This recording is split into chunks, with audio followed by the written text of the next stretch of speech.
Good morning. Welcome to another edition of Coffee with Tea. I'm your host, the amazing T Street. I'm so excited to bring this topic today, but I just want to do in full transparency. I didn't create the talking points today because I was a little busy trying to do the thing that I said was the topic of this conversation, which is don't skip the process of developing a habit. Don't skip the process of developing a habit. And so I will tell you, nope, I don't have the little banners that go across this morning because I was, practicing this morning developing a habit. I have some new habits that I'm trying to incorporate into my life. And so I thought I would share this with y'all. Years ago, my son and I think he was in 7th grade, we did a study of Stephen Covey's book, The 7 Habits of Highly Effective People. The 7 habits of highly effective people. And one of the things that it talks about in the 7 habits is that there are some things that we can do that produce habitual behavior. And so today I wanted to share a little bit of my journey with you. Right now, I'm trying to become spiritually disciplined to do some things every day. And I'm trying to become more professionally diligent in making myself right for at least 15 minutes every day so that I can complete this book on time and get it to the editors. That's the goal. Okay. So I'm trying to develop some habits. And so I don't know about any of you. I just figured this season is a good season because I have some downtime and I can start to incorporate it into my schedule. Like I started a couple of weeks ago. And if I can get the habit in place before I go back to work after the holidays, it really will be a habit. So when we study Stephen Covey's 7 Habits of Highly Effective People, one of the things he says is to change a moderate behavior, it takes about 21 days to form a habit. About 21 days to form a habit. He said, now, if you're trying to change some things that are like part of your nature, it takes 66 days or more to form that kind of habit. So today I just wanted to talk about a little bit about how do you start the process of forming or developing a habit. I'm not talking about like drug addiction. I'm not talking about things like that, but the habitual nature of making your life better. Habits don't form overnight. They form over time.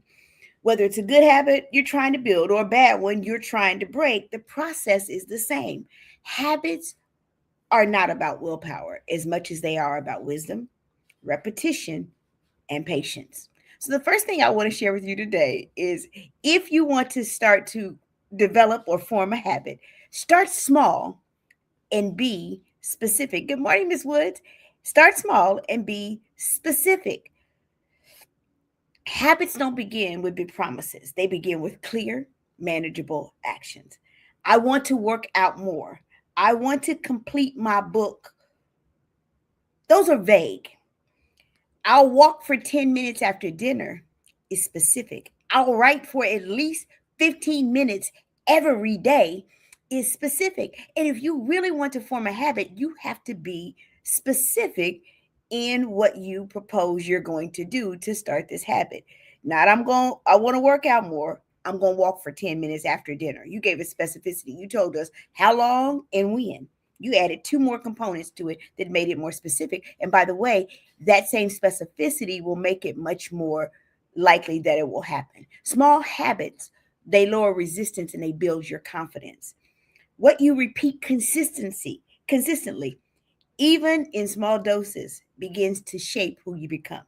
If you start to teach children really young to brush their teeth every day, even if they don't have the right skill set for getting back there and getting up there and the bicuspids and all that, but if you start to teach them to brush their teeth and they practice the same habit every day, by the time they're like 3 years old, they know that a part of their morning ritual is to brush their teeth. It's a small habit over a long period of time. And the more you do it, the more you break down their resistance to brushing their teeth. Don't aim to be impressive. Aim to be doing something that is repeatable. Okay. Good morning, Ann. Good morning, Larissa. Do something that is repeatable. That's how you can get that first thing manageable. So the first thing that you got to do is you got to start small and be specific if you want to form or develop a habit. The second thing that you have to do is you have to attach a habit to a trigger. Most habits stick when they're connected to something that you already do. So, for example, after brushing your teeth, you pray or you reflect. Or, like mine is, as soon as I wake up, before I scroll, I pray. That has become my new norm because y'all know I love to scroll. So I don't scroll first anymore. I pray first now. That is my new habit. And it took me a minute. Everybody tries to act so spiritually deep. It took me a minute to start with prayer because I was so used to scrolling first. After getting in your car, you listen to something uplifting. As soon as you get in, if you start to call people, that will become your habit. But if you start to listen to something that inspires you every single day, that will become your habit. If you are trying to lose weight, after lunch, you take a short walk. That will become a part of your habit if you do it consistently.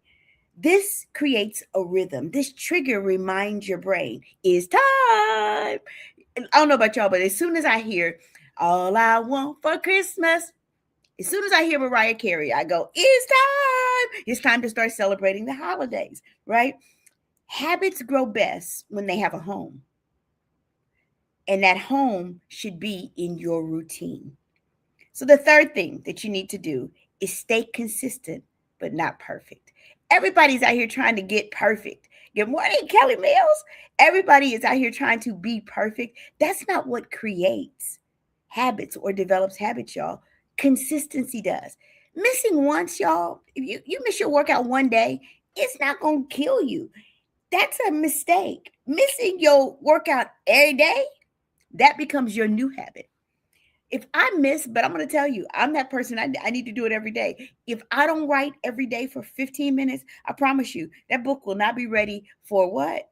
Publication in March. I promise you it's not going to be ready for March because if I get in the habit of not writing, if I miss a day, I miss 5 days. And by the time I miss 5 days, I have a new habit of missing writing. Progress beats perfection. Consistency beats intensity. I would rather go and do every single day 1 mile on the treadmill than show up once every month and run 2 miles on the treadmill. Consistency beats intensity. Some days will feel easy, other days will feel heavy, but habits are built, y'all, by just showing up, even if you show up imperfectly. So I came by to tell somebody today that if you want to form or develop a habit, you need to start small and be specific. Attach the habit to a trigger, something to remind you that it's time. And then third, stay consistent, but you don't have to be perfect.